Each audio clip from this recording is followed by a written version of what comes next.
Bismillahirrahmanirrahim. Alhamdulillahirabbil alamin. Wa bihi nasta'in. Wassalatu wassalamu ala asyrafil anbiya'i wal mursalin wa ala alihi wa sahbihi ajmain. Amma ba'du. Alhamdulillah, pada kesempatan kali ini seperti biasa Pak Fahri akan menyampaikan tentang KTI, kisah teladan Islami. Pak Fahri akan mengisahkan tentang sahabat yaitu Abdullah bin Ummi Maktum. Jadi sahabat Abdullah bin Ummi Maktum ini yang istiqomah beribadah. Bagaimana kisahnya? Mari kita lihat. Jadi kisah Abdullah ini bernama sahabat Abdullah bin Ummi Maktum. Jadi sahabat kan dikisahkan sahabat ini berasal dari kaum Quraisy dan lahir di kota Makkah.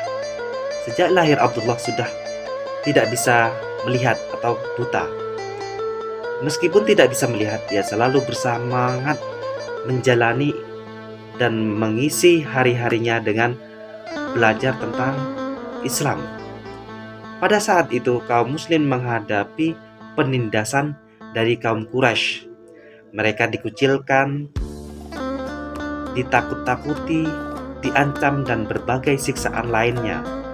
Hal ini juga menimpa Abdullah, namun semangatnya tidak pudar dan malah semakin berteguh dan kokoh imannya.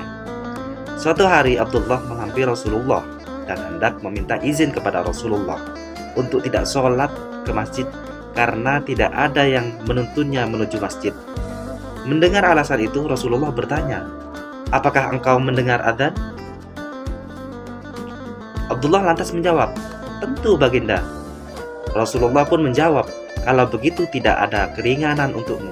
Jawab Rasulullah, "Sebagaimana hamba yang istiqomah dalam menjalankan perintahnya Allah, setiap azan yang berkumandang, Abdullah yang buta berjalan meraba-raba menyambut panggilannya, tak terkecuali dalam subuh yang gelap.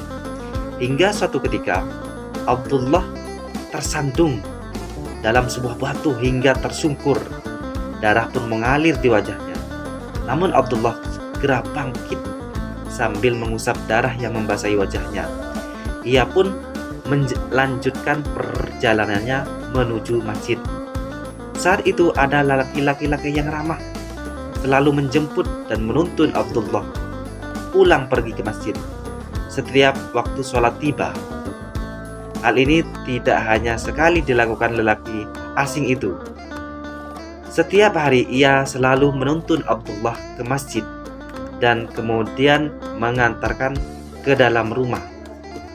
Hingga suatu hari Abdullah menanyakan nama dan asal lelaki itu. Lelaki itu tidak menjawab, "Tak perlu kau tahu namaku dan jangan mendoakanku karena sesungguhnya aku ini iblis." Ternyata yang mengantarnya adalah iblis. Sontak Abdullah kaget. "Bagaimana mungkin kau selalu mengantarkanku ke masjid sedangkan pekerjaanmu adalah menghalangi orang yang beribadah kepada Allah?" Tanya Abdullah. Iblis menjawab, "Ingatlah saat kau berjalan menuju sholat subuh ke masjid, lalu kau bersenandung dan terjatuh hingga wajahmu terluka parah. Saat itulah aku mendengar para malaikat berkata kepada Allah, 'Mengampuni setengah dosamu.' Aku khawatir jika kau tersandung lagi, maka setengah dosamu yang lain akan diampuni Allah juga. Maka aku terpaksa mengantarkanmu ke masjid." Itu alasannya iblis mengantarkan Abdullah. Istiqomah menjadi hal yang penting bagi seorang muslim, karena amalan yang dilakukan secara berkelanjutan kontinu akan menjadi ladang pahala, menjadi perantara dalam mendekatkan diri kepada Allah. Nah, itu kisah dari Abdullah bin Ummi Maktum. Luar biasa, walaupun beliau buta, beliau tetap istiqomah beribadah kepada Allah. Nah, itu pelajaran yang bisa kita ambil. Jadi walaupun kita dalam keadaan sakit, dalam keadaan fisik lemah, tapi tetap ibadah kepada Allah. Selama azan berkumandang Allahu Akbar, Allahu Akbar, maka kita wajib untuk melaksanakan sholat. Oke, terima kasih. Assalamualaikum warahmatullahi wabarakatuh.